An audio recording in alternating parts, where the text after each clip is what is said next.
calendar. Every day, ordinary people in the CSRA do extraordinary things to serve our community. Each month, News Channel 6 recognizes these outstanding volunteers with the Giving Your Best Award. Do you know an everyday hero who goes the extra mile to help others? Nominate them for the Giving Your Best Award by visiting WJBF.com and filling out the entry form. Sponsored by Science Co., Piedmont Augusta, Security Federal Bank, and News Channel 6. Hello? You gotta get your story straight. What an idiot. Get it through your noodle. Don't give him rocks behind. That's below. And I'm just getting started. Judy Justice. Weekdays at 3 on News Channel 6. The live 5 for 6 mobile app. Download it today. After a very cold month of January, we are warming up to finish off the month and to go into February. Temperatures will be in the 60s and 70s, and we're also going to be tracking rain and storms this Friday. I'll have all the details coming up. Right now on News Channel 6 at 6, Augusta Commissioners back to discussing a new trash contract. But can they get a deal done? A closer look at the latest proposal as your News at 6 starts now. Live from Television Park, this is WJBF News Channel 6 at 6.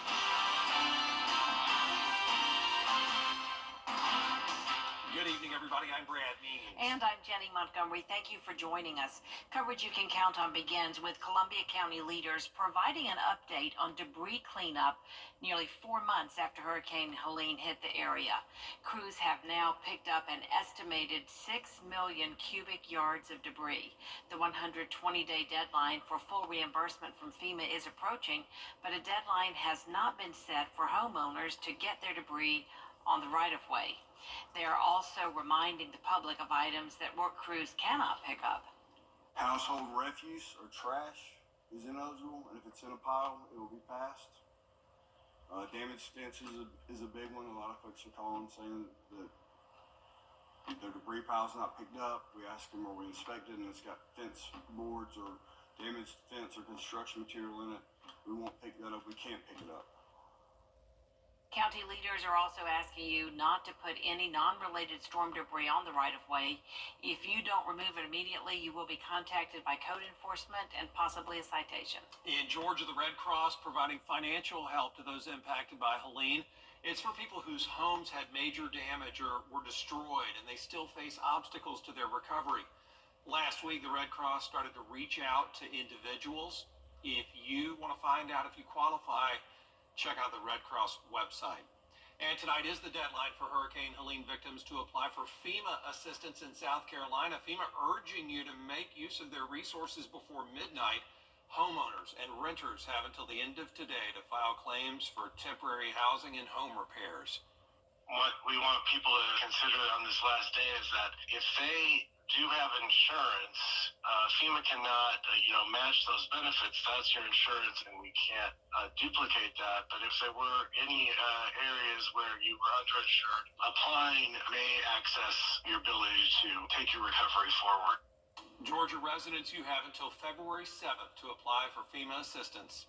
It is time now for a check of our weather with our chief meteorologist, Jenna Petracci. And Jenna, we are trending toward warmer temperatures. Yes, that's definitely going to be the case this week and again next week. And on top of that, a lot of nice sunny days in the forecast. And right now we're enjoying a beautiful sunset here at Augusta Regional Airport. Mostly sunny skies this evening, and you can see our almanac actually matched our average low and high today. Very rare that that happens, but this morning we were right at 36. Our high got to 60, which is exactly 10 degrees warmer than it was yesterday when we only topped off at 50 degrees. Right now it's around 5 to even 12 degrees warmer than this time yesterday, with temperatures mostly in those middle 50s. 55 in Evans, 55 in Allendale, Augusta at 54. Aiken, you're at 53 degrees, 57 in Millen. Gibson sitting at 54 and 55 in Edgefield. Our dew points are very low in the 20s and 30s. We have a lot of dry air in place, and the winds are a bit breezy, up to around 12 miles per hour coming in from the south southwest, and the winds are gusting up to around 20 miles per hour, but they are a little lighter than they were just an hour ago. Tonight will still be a bit breezy with some of those high-level clouds sticking around, but mostly clear conditions here on satellite and radar. No rain nearby as high pressure will keep us nice and dry. So here's a look at tomorrow morning. We will be in those upper 30s, so definitely still a chilly start to the day, but at least not at the freezing mark. Mostly clear skies with winds around 5 to 10 miles per hour sustained. We're going to see gusts up to around 25 miles per hour tomorrow as temperatures warm up into the upper 60s. And then we're going to see 70s on Friday across the entire CSRA with rain and storms impacting us all as well. I'll have a look at your future cast for that coming up, but back to you. Jenna, thanks. A death investigation underway in Richmond County. Investigators say they got a call to the 1300 block of Green Street for a possible deceased person at a homeless camp. That was about 3 o'clock today. When they got there, they found a man who was unresponsive, and then the coroner said he thinks the victim had been dead for a few days. We do not know his name. We do know there's going to be an autopsy. After months of discussions, Augusta leaders are preparing to toss out a proposed new contract for city trash service. A commission committee recommending that the city start the bid process all over. If the full commission goes along, next week it will be back to square one. George Escala has the story. Trash pickup is an essential city service, but some commissioners feel the proposal before them now has to go. Any increase on anything is something that we have to, think twice about with our constituents. Commissioners holding a lengthy discussion on a new proposed garbage deal. The plan called for the city to contract with 2 haulers, would raise the annual fee by $36, and removes recycling from the city package, a proposal that some commissioners consider garbage. What we won't do is haphazardly just continue to do what we've always done, and we'll get what we've always gotten, but then the residents and our constituents, the bill will go up, and we're not doing recycling. There's something very wrong with that picture. The Administrative Services Committee getting the picture, voting to deny the trash service contract bid. It looks like it needs to go back out for rebid, because right now, with everything else we've got going on here in Augusta, taxpayers, they don't want to pay the extra. The committee recommending officials contract with 1 carrier, not 2, and offer recycling options and allow the current haulers to work month to month until July, something that could cost the city another $1 million in extra costs. I just really want us to be careful with this one because we're spending money that we don't have to go back out for bid. But rebidding the garbage contract is what the committee is recommending. If the full commission goes along next week, it will be back to the drawing board on a garbage deal that has been in discussion for months. In Augusta, George Escala, WJBF, News Channel 6. Well, there's a new program now that aims to help small businesses develop in the Augusta area. Accelerate Augusta, powered by SRP, was unveiled today. Bria Smith is here with the story. Bria? Well, if you're an entrepreneur or looking to start your own business, you'll want to keep an eye out for Accelerate Augusta. The Small Business Incubator will be operating from the newly developed IMPay building located at 600 Broad Street. The Micro Enterprise Center aims to help boost the regional economic growth by guiding local, current, and future business owners to succeed. So one of the first sessions I take people through is how to start a business while keeping your day job. Most people can't afford or have the resources to quit a job to start a business. So how do we co-locate these things to make them work? I teach them how to use automation tools, how to use other resources, how to lean on resources provided by other businesses to help them grow. You can expect an opening this spring between March and April. And if you'd like to connect with Accelerate Augusta, there's more information on WJBF.com. Jenny? All right, Bria, thank you. This week, Georgia's governor will roll out his statewide detailed tort reform legislation plan to help small business owners. The state has a $14 billion surplus So, over the next 33 legislative days, lawmakers will look at ways to utilize funds to make improvements in cities across the state. For Augusta, there's a push to get more funds to help hurricane relief, locally approve the hotel motel tax, and fund the state prison to get more money for prison employees. So we're going to look at trying to help the Richmond County Correctional Institute that houses state inmates maybe get a raise or basically up what the state provides for that. Right now, I think we provide close to $25. Most other counties are getting a lot more, and we're going to see if we can raise that as well. That's what we're doing. The state capitol also invites local delegations to pitch their budget priorities from the local city council, school board, and chamber of commerce. Augusta's Day is February 26th. Coming up, an Aiken County church is looking to adjust its historical designation. What that means for the church and why some believe it could impact its historical value. Next. News Nation tonight. Laura Trump joins. Well, changes could be coming to Friendship Baptist Church's historic property in Aiken. Pardon me. The church wants to relocate to a historic parsonage. They want to move it to a nearby property. Some support this. Others say, no, this is going to diminish its historical value. The parsonage, again, it's going to be relocated, not torn down. And a new multi-purpose facility will replace it, we hear.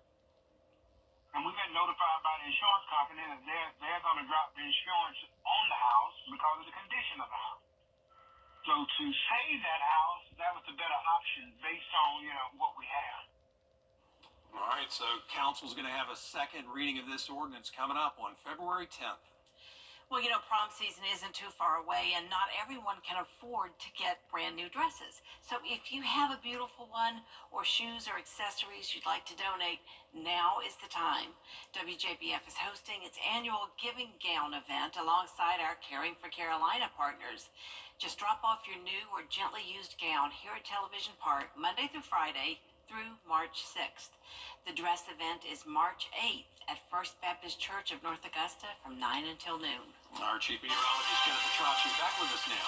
Yeah, with some good news, at least for the warm weather lovers. It's warming up big time this week, and I'm not expecting a cool down anytime soon. That warm weather will continue into the new month, and we'll also have dry days other than on Friday. I'll have that full Viper 6 forecast when we return. Jones Volvo Cars. Weather headlines on News Channel 6. Brought to you by Hickson Roofing. The News Channel 6 mobile app is now even better. Download it today. Now, your most accurate forecast with WJBF Live Viper 6. Welcome back and happy Tuesday. A beautiful sunset happening now on our Terry Lambert Hyundai Skyview cam from the Amentum Center in Aiken. We're sitting in the mid-50s, 5-mile-per-hour wind, dew point of only 29. Overall, a nice night with temperatures anywhere from around 53 to 55 degrees, so very consistent across the CSRA. Sparta, you're at 54, 54 in Lincoln, 53 in Sylvania. Aiken also at 53 degrees. And satellite and radar is showing high pressure moving in.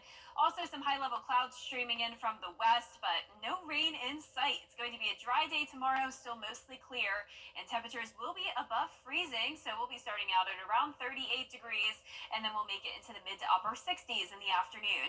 A breezy day tomorrow, sustained winds up to around 15 miles per hour, gusts getting close to that 30-mile-per-hour mark.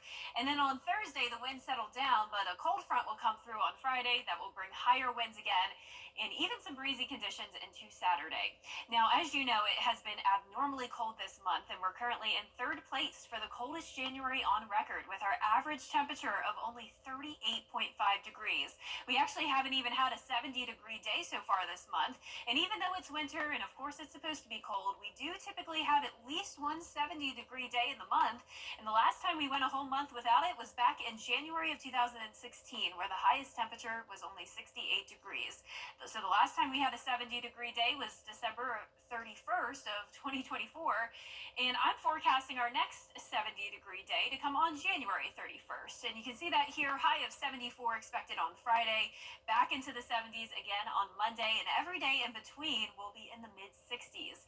So as we go into the month of February, we are expecting above average temperatures as well, all the way up until February 11th. So definitely a nice change of pace from how cold it's been lately, and in instead of tracking snow, we are tracking just some plain rain again, and maybe even a few thunderstorms headed our way Friday. The morning will start out dry, just cloudy, with a south wind that will really help to warm us up. Then by around 1 o'clock in the afternoon, rain will start to move in with some heavier downpours possible and a few thunderstorms, especially in our southeastern counties. This is pretty much done by around 8, 9 o'clock at night. As we go into midnight, we're dry, and then by Saturday morning, just some lingering clouds, but the rest of your weekend will be sunny and dry. Our lows tonight will be in the upper 30s, and our highs tomorrow will be in the mid to upper 60s. Now here's a look at your 10-day forecast. A really nice next 10 days. A lot of time to spend outside and enjoy the beautiful sunny weather and mild temperatures, but if you do want to make some indoor plans, Friday night would be the best day to do so, since that'll be the day that we are tracking rain. And then Groundhog Day on Sunday, it looks like we may have an early spring based off these temperatures, but remember, we still have a while until spring officially begins. Now, congratulations to today's umbrella winner. That is Junko O'Connor. This is the mother of our director here, Chris O'Connor. Oh, yeah. Wow. One of the best directors here at WJBF. So congratulations to Junko. You can pick up your umbrella here at the station, even though I know Chris will take it home. Yeah, absolutely. Junko is a dear and a great cook, too, and just a sweet friend of Channel 6. Thanks, Jeff. Still ahead, South Carolina freshman Joyce Edwards taking the SEC by storm. Hear what Coach Dawn Staley has to say about her Freshman of the Week honor in sports. SRPFederalMedia.com. You can't always choose the weather, but you can choose your weather app. Go with the most accurate and most trusted, the Live 506 mobile app. Download it today. Now, WJBF sports coverage you can count on. The 2024 football season came to a close earlier this month, but football programs like Clemson, they're now gearing up for their opponents in 2025. The ACC finalized the Tigers football schedule with the full regular season slate on the ACC network and ESPN2. The Tigers open the season at home against the LSU Tigers. Then their ACC opener is at Georgia Tech on September 13th. Now, to open up October, they have back-to-back road games against North Carolina and Boston College. Then they head back home in an ACC championship rematch against SMU. All kickoff times are to be announced.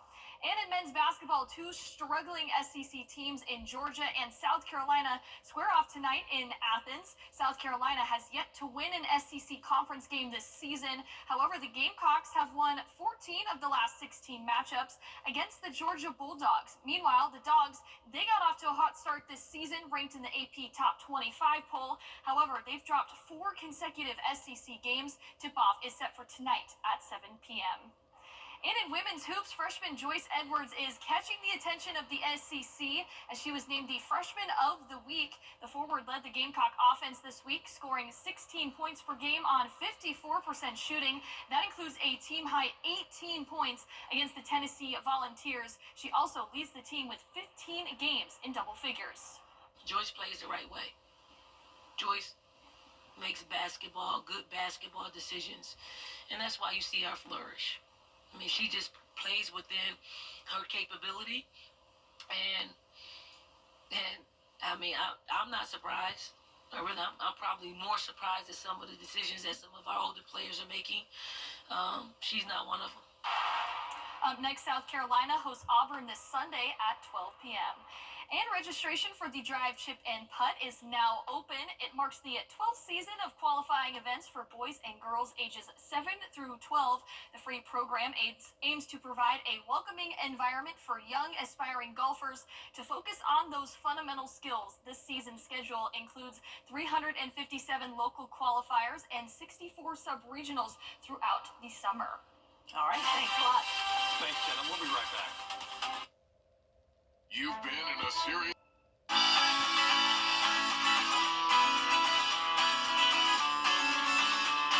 Follow News Channel 6 on Instagram.